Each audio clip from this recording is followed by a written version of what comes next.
Just a quick reminder before we jump in. Everything we share here is personal and subjective and meant for entertainment and educational purposes only. We reflect on patterns and dynamics from our lives, research, and what we've learned from our work. But this isn't professional advice or a substitute for therapy. When we mention people like family, friends, or exes, those references are intentionally vague or altered to protect privacy and don't reflect every person in our lives who fits those labels. Our goal is to support healing, not blame. Please check the full disclaimer in the show notes for more information.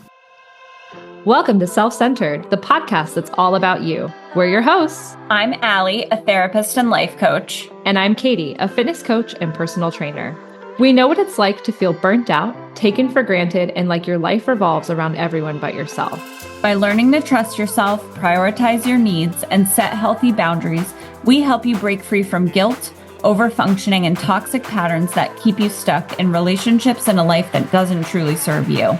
Join us each week as we dive into the tools, stories, and mindset shifts you need to create a life that centers you. Because being self-centered isn't selfish, it's essential. All right, welcome back to another day of Self-Centered with Katie and Allie. Here we are. So, you sound like a radio host. I love it. Or a DJ. I told you I was here for vibes. That's good. Gosh, it's probably been, this was our 4th episode, actually.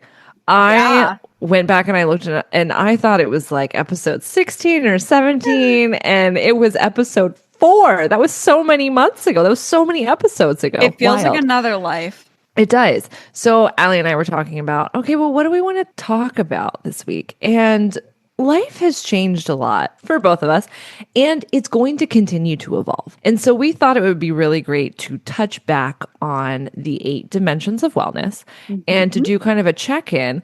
But before we do our check-in, that's actually going to be next week, where we go back through and we touch on the 8 dimensions of wellness and how they've changed in our life and how recent topics that we've talked about have influenced those changes. Before we talk about that, we realized we have so much more framework now that we've given you guys that we can really tie this back to how do we see ourselves as self-centered versus what does it feel like when we're not self-centered in each of those 8 dimensions of wellness.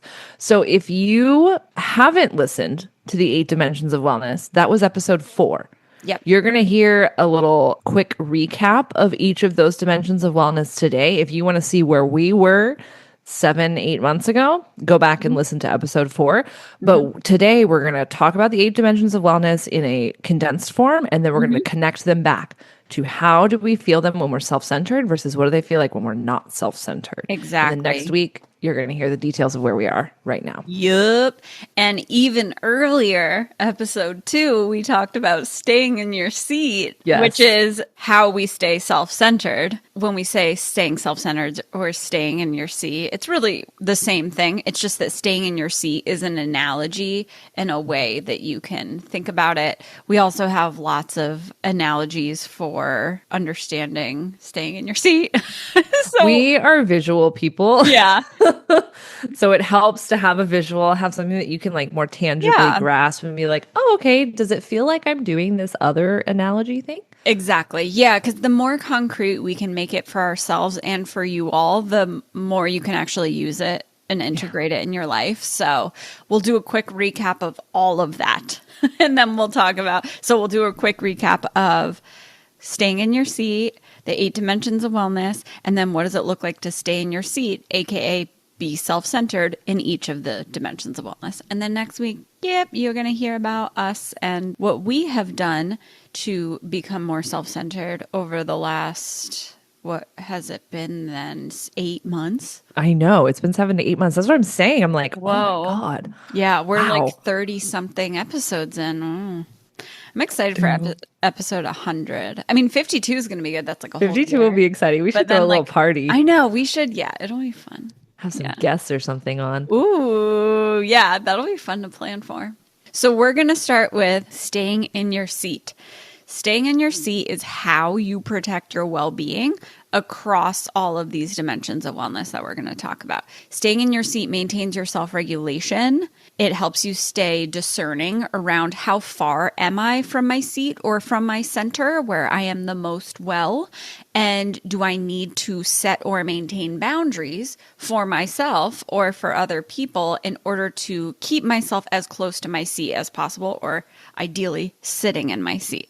Here is our analogy for staying in your seat. So this is about staying grounded in your own experience, in your truth, in your capacity, especially if you're prone to overextending yourself for other people, which Katie and I definitely are. So, yep.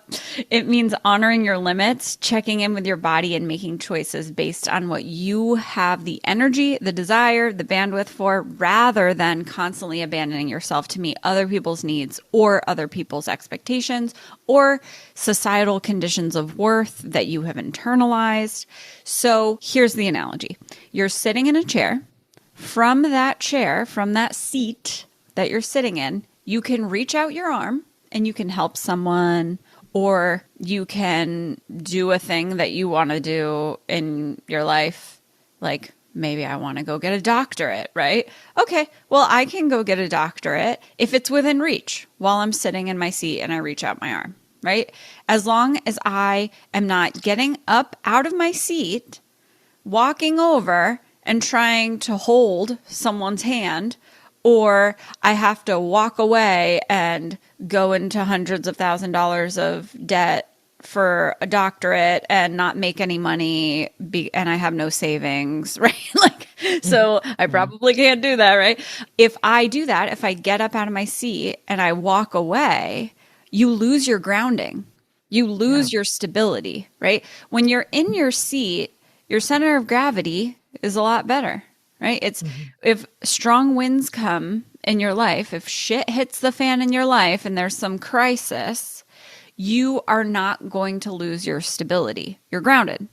But if you are up walking away, well, now it's not as great. You're on your 2 feet. You know, maybe the further you get away, you're actually starting to hobble a little bit, right? And so it's just not a good place to put yourself.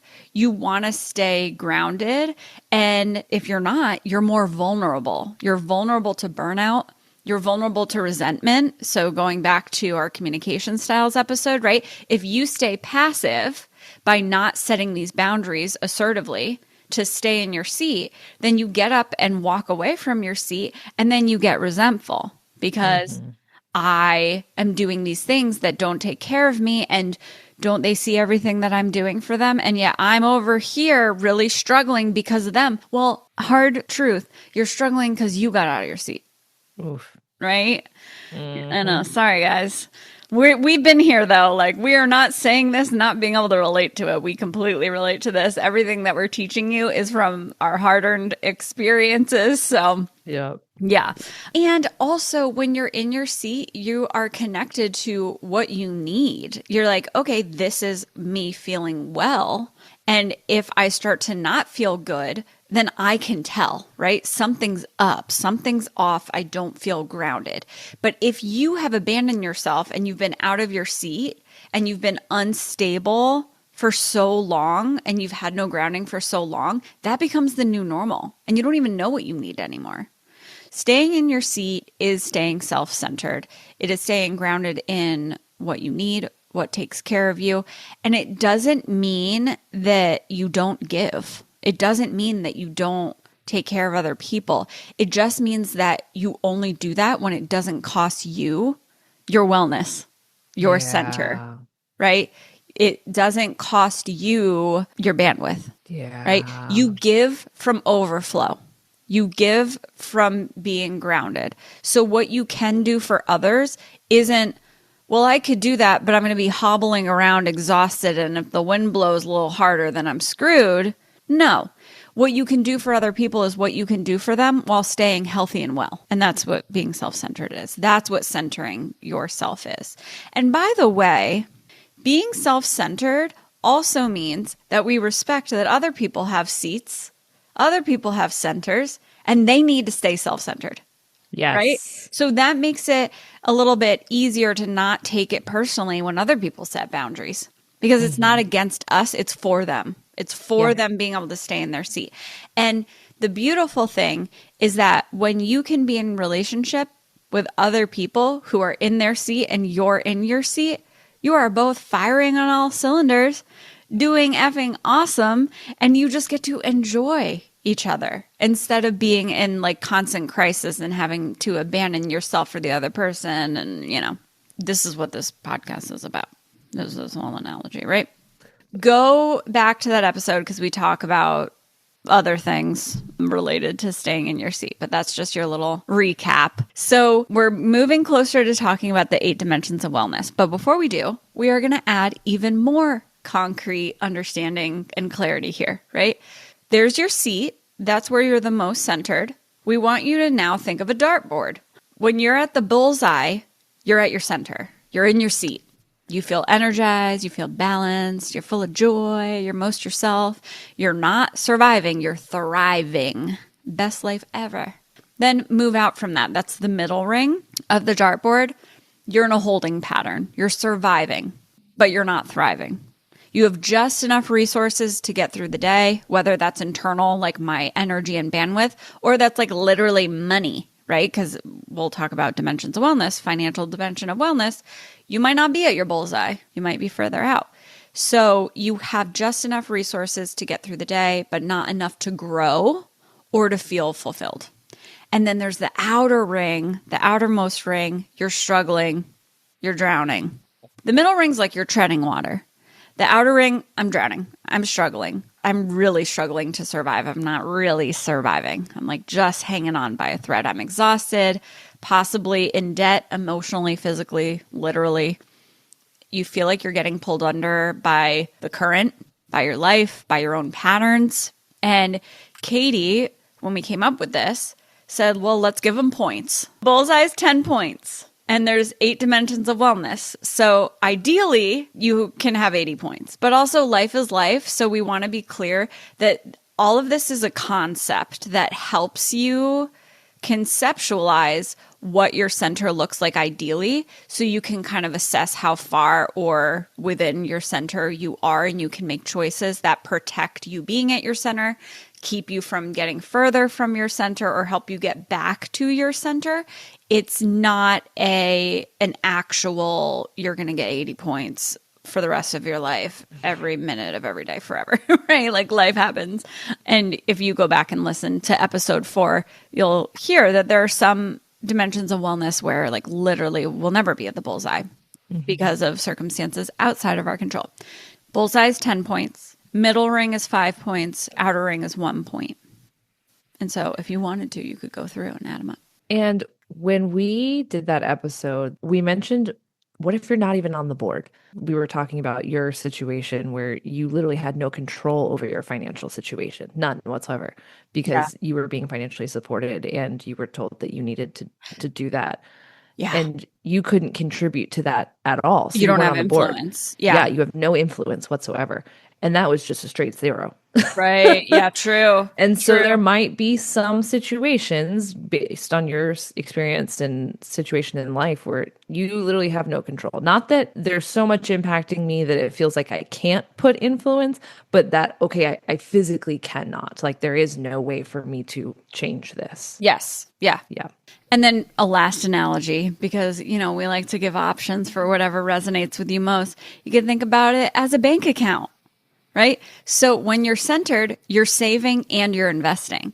When we're centered, we are so resourced that we are able to give back to ourselves and reinvest that and just get better and better and better, which also means that your seat gets bigger, right? Like there's more room for you to actually help other people. Maybe your seat becomes one of those rolly seats.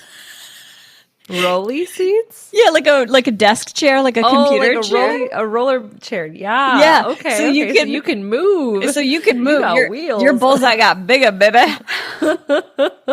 Yeah. So you're saving, you're investing. Yeah. It's just getting better and better. The better it gets, the better it gets. Then in the outermost ring, you are overdrawn. You are way in debt. You can't give anything to others. You're the one who needs help, right? You're just really, we got some trouble. Yeah. We need some services to help us. We haven't paid our taxes in years, you know? And then, if you have enough where you're living paycheck to paycheck, that's the middle ring. Yeah. So again, the goal is not perfection. You're not going to be like perfectly centered all the time. So don't go for that. It's just around awareness, and it helps you conceptualize alignment and what that looks like for you. You will always be moving in and out of center. The key is noticing when you're off and choosing how to realign and like, what do I have influence over here? Quick recap of the 8 dimensions of wellness. First one's emotional, all around managing emotions, having an internal locus of control, which just means that you have influence over your life. And that feels good emotionally. Also being aligned with your values, having positive emotions. So having things in your life that create positive emotions for you as well. Spiritual as a dimension, having meaning, purpose, and a connection to something bigger than you. That could be religious, but it doesn't need to be. It could also be nature-based or values-driven, or just kind of the more stereotypical spiritual woo kind of perspective. You mentioned having a personal mission. Yeah, right. Regarding spiritual wellness. And that was a really great way for me to rethink about spiritual wellness, because I do definitely just think about religion. Yes. Because that's my upbringing, right? Yeah. But having a personal mission and like something that is your life's work and life's, not even work, but just the drive behind who you are and what you do and why. Yeah, for sure. For sure. It's being a good ancestor. When I leave, what am I going to leave behind? Oh, yeah. Aw. I love you. All right. There's a physical, caring for your body through things like sleep, nutrition, movement, taking care of your health, all that kind of stuff.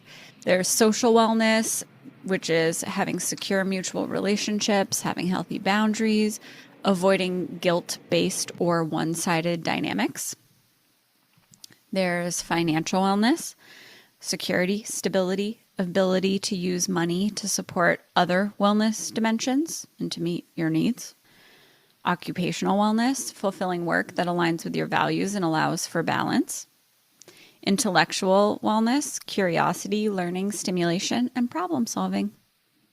And last but not least, environmental wellness, which is having safe, comfortable, functional surroundings, which could mean both your home where you live, but also the broader environment, like your community, your town, your state, your country, your world.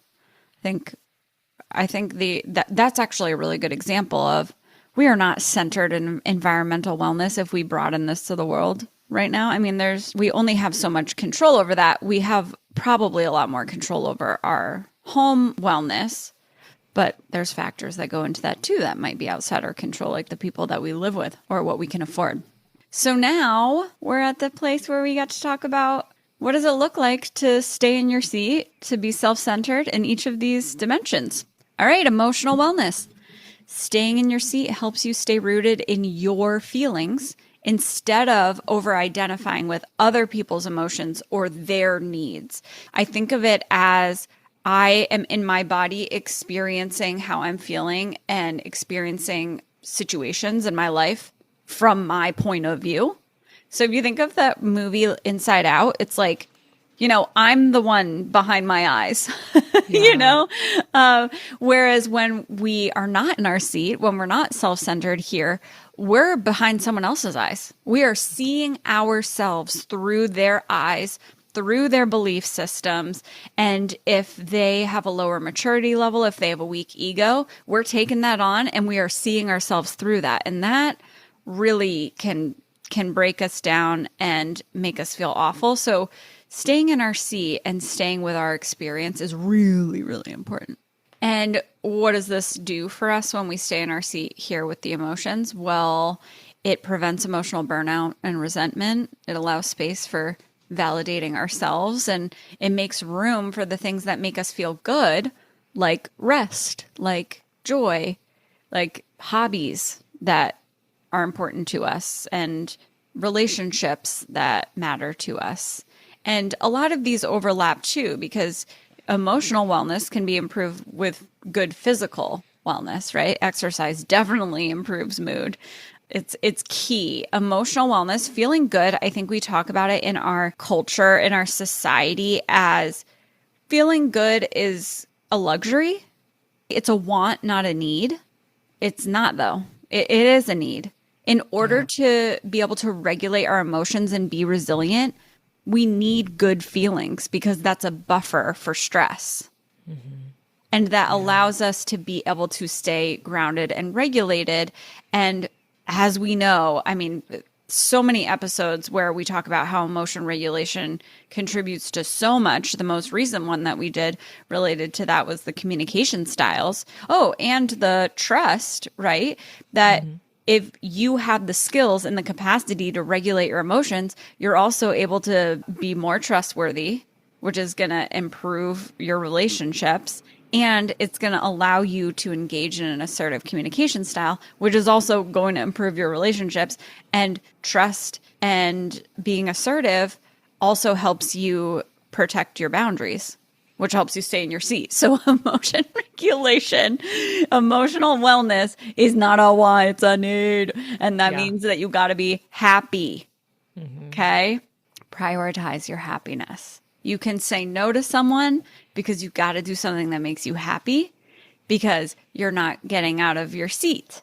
My seat maybe needs the emotional wellness tank needs to be filled. So I got to do this happy thing. Whereas if we have been in our seat in emotional wellness for a while and we just keep reinvesting in our happiness and we're like, yeah, we're just happy all the time. We are so full of happiness. Then going to do something and take care of someone. Yeah, we have overflow. We can give that. Right? So you really want to be able to identify where you are there. Obviously, that is not permission to avoid situations that naturally will not make you happy. If you have a death of a loved one, we don't just play avoidant. Sure. And we don't just say, oh, well, I'm just going to be happy through this, right? I'm just going to be very intentionally ignorant. That's not what we're saying. What we are saying is that you're prioritizing the need of the goal is to be happy, and I'm going to make the choices that will support me in that goal. And that will make you more resilient for when shit does hit the fan. Exactly. Because that's how life works, is things will happen. That you will be able to feel and experience and deal with that emotion still rooted in, okay, my happiness is important and I'm going to get there. Definitely. Yep. Thanks for saying that. Spiritual wellness. So this is about something that's bigger than you, your purpose, and that could be religion, the more stereotypical spiritual, or it could be your being a good ancestor. If you are constantly abandoning yourself to avoid guilt or to seek approval or people please, and you are leaving your seat to do that, you can't hear your inner guidance. You can't hear, this is my next step toward my purpose. Your purpose and meaning is deep inside of you. And you need to be able to be quiet sometimes. And I don't mean quiet really volume wise, but I mean when you abandon yourself, there's so much noise that happens when you are trying to take care of other people and overthinking and obsessing, that you're not able to actually stay with what matters to me and what's bigger than me that I want to contribute to or that I want to connect to, if it's spiritual or religious. And staying seated helps you reconnect with your intuition, reconnect with your values, and reconnect with what gives your life meaning. It's kind of like carving out and having this boundary for, I need space for reflection. I need space where I can really tune into what matters to me and be led to how I want to move toward that or contribute to that. So and I'll talk about this a little bit more in next week's episode, because we're going to talk about how far or close to our center we are compared to where we were before. But one of the things for me that helps me with my inner guidance is being still and being mindful. And so I have had to figure out how to do that. And stay tuned. We will talk about how I've figured out how to do that. In case you missed it, we are going to be doing the Slow the Scroll Challenge in August to help you reclaim your time, your focus, your mental clarity by cutting down on compulsive scrolling. If you want to learn more about that, just go to episode 34. It's called They Got 10 Years of Brain Power Back just by ... logging off, and you will learn all about the studies on this. Reclaiming your attention is key to truly becoming self-centered because your focus fuels your choices, your presence, and ultimately your power. When you're constantly distracted, you disconnect from your needs, your values, and your internal guidance system, which are, as you know, the exact things that help keep you centered in yourself. So we have created a free Voxer group chat so we can do this together.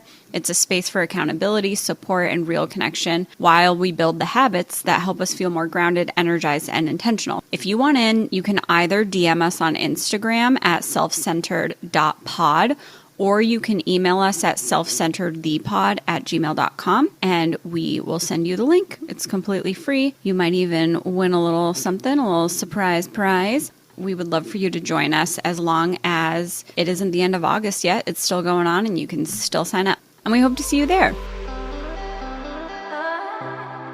Okay, the next one is physical wellness. So when you're out of your seat for physical wellness, you might skip meals or eat things that are convenient and or not good for you. You might push through exhaustion or ignore your body's signals that say you got to say no to that person. And instead you stay passive and you are in people pleaser mode. So the opposite, though, staying in your seat means honoring your energy, resting when you need to, moving, eating well, and that supports sustainable rhythms for yourself that take care of your body and prevent chronic stress from taking a physical toll. One of my friends, and who's also a client, she gave me this theoretical punch card recently. She's like, here's a 10 punch card for saying no to things that will take you away from your physical and just overall wellness, right? And when you fill it up, we're going to go get ice cream. Wait, that's so cute. It was adorable. Yeah, I definitely am halfway there. I love that. Is there anything like, what do you see? I mean, being in fitness, how do you see people leaving their seat in terms of their physical wellness in the context of fitness, Trying which to is improve your physical yeah, wellness? yeah. Hi, I'm also guilty. The first thing to go is always sleep. Yeah. That is the first thing to go. And especially people who are motivated by being productive. I was literally having this conversation with a client like yesterday, actually. But people who are motivated by being productive and by accomplishing tasks, and tasks in the sense of physical wellness is like the workout, checking off like the recovery or the foam rolling or the massage or going for a run or meal prepping or checking off those tasks, and that being the goal as opposed to, oh, okay, well, sleep is the thing that I'm going to start to structure everything around. Right. So I'm going to make sure I get my 8 hours of sleep, and then I'll see what I can fit in around that. But most people don't do that. Most people, the first thing to go is sleep, then recovery. Then it's usually self-sabotaging behavior like alcohol or not eating healthy foods or things that will support their recovery. Trying to cheat the system using supplementation. And aside, supplementation is meant to supplement. It goes alongside a healthy lifestyle. It is not in place of a healthy lifestyle. Yeah. Right. But yeah, it's so common. And people using physical wellness, because we mentioned that physical wellness contributes to your emotional wellness, right? Using it as a crutch to ignore what's going on in the emotional wellness piece. Meaning people who use exercise habitually to replace therapy or to ignore, and avoid feelings of, oh, I need to address this thing within me. And so then they do excessive amounts of exercise or they dissociate using exercise, that sort of thing. So for social wellness, when you stay in your seat, you stop over functioning and you start showing up as an equal, right? I matter and you matter. We talked about that with the assertiveness, the communication. I'm not here to fix you, and I'm not going to be a sponge that absorbs all your stuff, right? So this is a mutual relationship. This is a reciprocal relationship. So I need to prioritize staying centered. I need to be self-centered, and you need to be self-centered. And we respect that about each other, right? That creates mutual balanced relationships instead of one-sided ones where you're constantly drained or responsible for other people's emotions.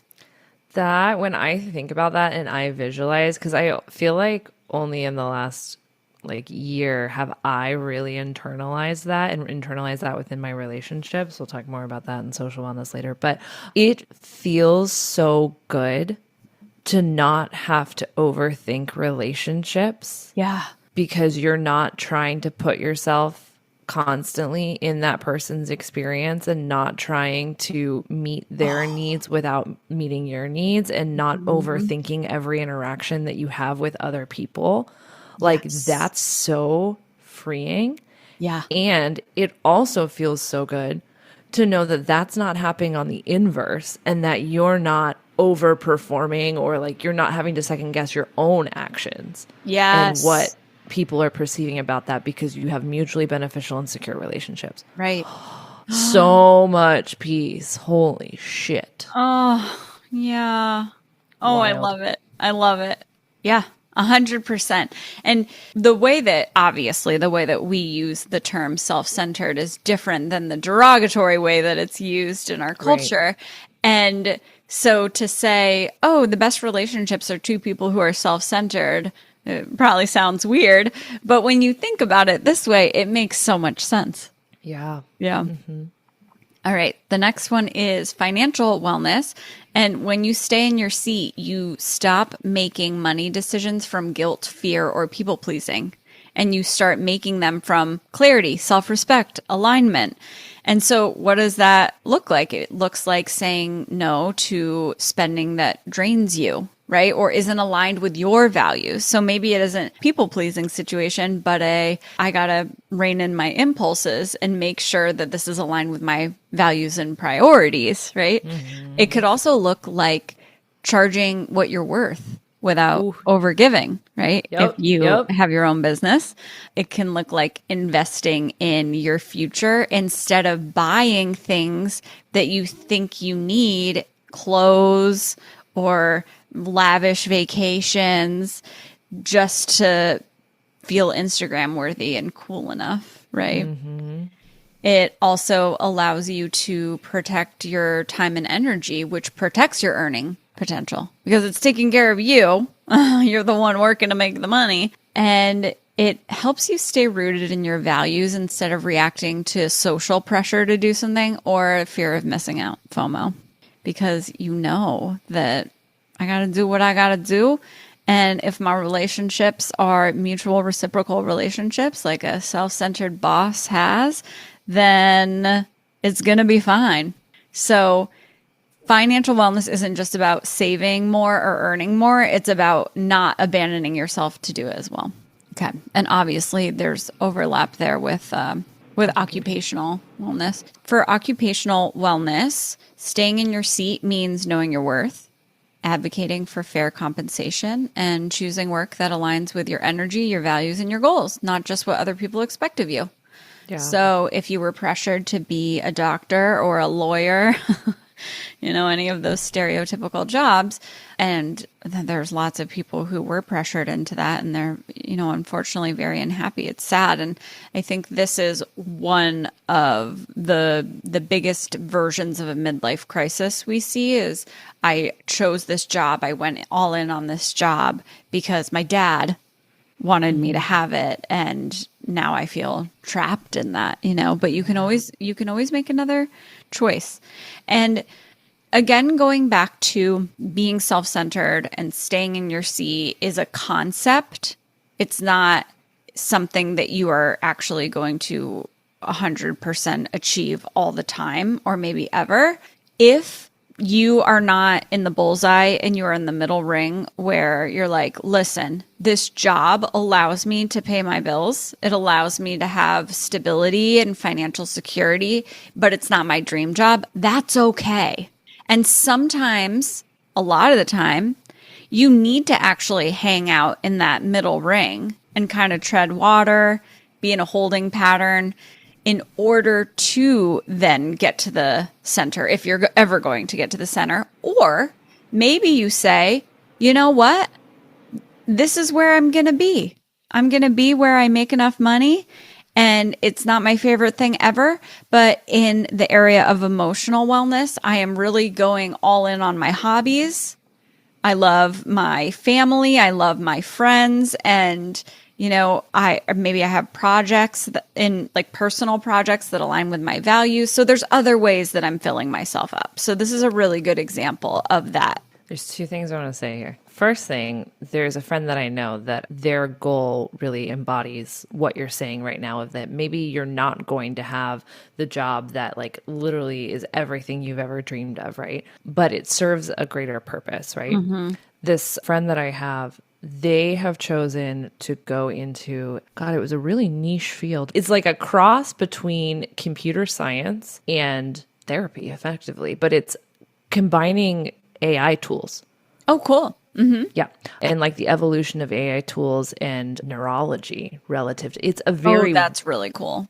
It's very niche and very expensive in terms of that's going to be a hot demand job over the next 20, 30 years for sure with the rise of AI. However, if they were to choose their passion as their career, it would actually be in fitness. But their value, their number one value of all their values is to provide a better life for their future family and future kids. Yep. Because they grew up in a broken home with a single mom and no access to better opportunities. And they really lucked out that their mom sacrificed everything to make it so that they could have some opportunities.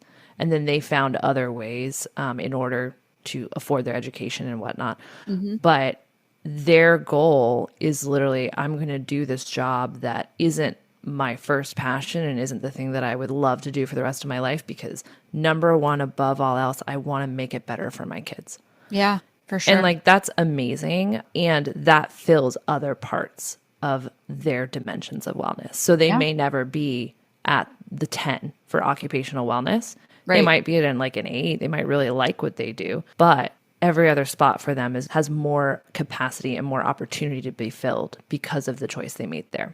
Right. Yeah. That's the first thing to say. The second thing I want to say to not forget about in regards to occupational wellness is your workplace. Yes. Not just the work that you do, but is the company that you align yourself to do it with, or the environment that you are doing the work, is that supportive of having a full cup in your occupational wellness. I've met a number of people that they're in their passion career, but they're in a workplace that is unsafe or is not, it's just toxic, and it drains the life out of them, even though the work that they do is something that they love. It might not be the actual work. It could be where you're doing the work. Yes, definitely. And that does overlap a little bit with environmental wellness. All these different dimensions overlap. But I was also thinking about several clients that I've had where their occupational wellness was, I just need a job where the environment, the workplace isn't toxic, and maybe I don't make a ton of money, and maybe, you know, like there's lots of people who are like, I don't have a dream job. Yeah. So for me to have occupational wellness is literally just like stable, secure, and not toxic. And that's fine too. Yeah. I have a client that is like, yeah, when I retire, I just want to work part-time at like Ace Hardware or something. Yeah. It just seems like such a chill place to be. I have no concept of anything hardware, but just seems like a chill place. That's funny. That's great. Almost there. Intellectual wellness. When you are focusing so much on what other people need, then there isn't an internal focus on what you're curious about. And staying in your seat helps you protect your time and energy so that you can learn, so that you can expand and explore new ideas that interest you. And you mentioned, I think you mentioned creativity as part of your intellectual wellness too, right? Yes. Yes. So that could also be like artistic endeavors. Yeah. And like maybe musical endeavors, if that's where your creativity lies. Yeah. Which normally I wouldn't I wouldn't initially think like, oh yeah, pursuing music, that's part of my intellectual wellness, or like pursuing art or whatnot. But yeah, it sounds like that can. Yeah, it definitely can. Yeah, I didn't used to think of creativity as intellectual, but it really is, because it's having ideas and imagining and then manifesting that into concrete form and juxtaposing ideas. And yeah, so for sure. All right. And then the last dimension of wellness is environmental wellness. So overextending yourself often spills into your surroundings. Your home becomes disorganized, right? Like, I'm giving all of this to other people, so I don't have it in me. I get home and I collapse, right? So your home becomes disorganized. Your space just doesn't feel like yours, which might also be I live with other people and I'm being really passive and not advocating for myself around what I want the space to look like and how I want it to function. Your routines might be built around other people. So staying in your seat means creating an environment that supports your peace, your function, and what makes you feel alive and good. Little recap. Staying in your seat is what keeps all the wellness wheels turning in harmony. So this helps you filter your choices in everyday life through this lens of, does this give to me or does this take from me? Can I offer this thing to this person or my help without abandoning myself? Does this move me closer to or further from my center? So the more consistently you can stay seated or move toward being seated or strategize around, okay, I'm in the middle ring, but that's intentional because that actually helps me be in the center for other things, then the more whole and centered you're going to feel and the more resilient you actually become across all dimensions of wellness, right? Because the sum is greater than the individual parts. Mm-hmm. And eventually we'll come up with little worksheet as part of our workbook that you could, visualize this, but you could do it yourself, right? You can give yourself points. You could do a dartboard, just 3 circles. You got it, and be like, okay, where am I? And you could do the dimensions of wellness, like little slices of the pie on the dartboard, So identify that for yourself and just be intentional about where you are, what you're doing, and how you're moving. Because the more centered you are, the better. We will see you next week when we give you an update on how we've been staying in our seat or not across the dimensions of wellness compared to where we were 7-8 months ago when we started the pod. We'll see you then. Thanks for joining us today. We hope you've enjoyed this episode. Follow us on Instagram and TikTok at selfcentered.pod or connect with us at selfcenteredthepod@gmail.com. Stay self-centered, and we'll see you next week. Bye. Peace.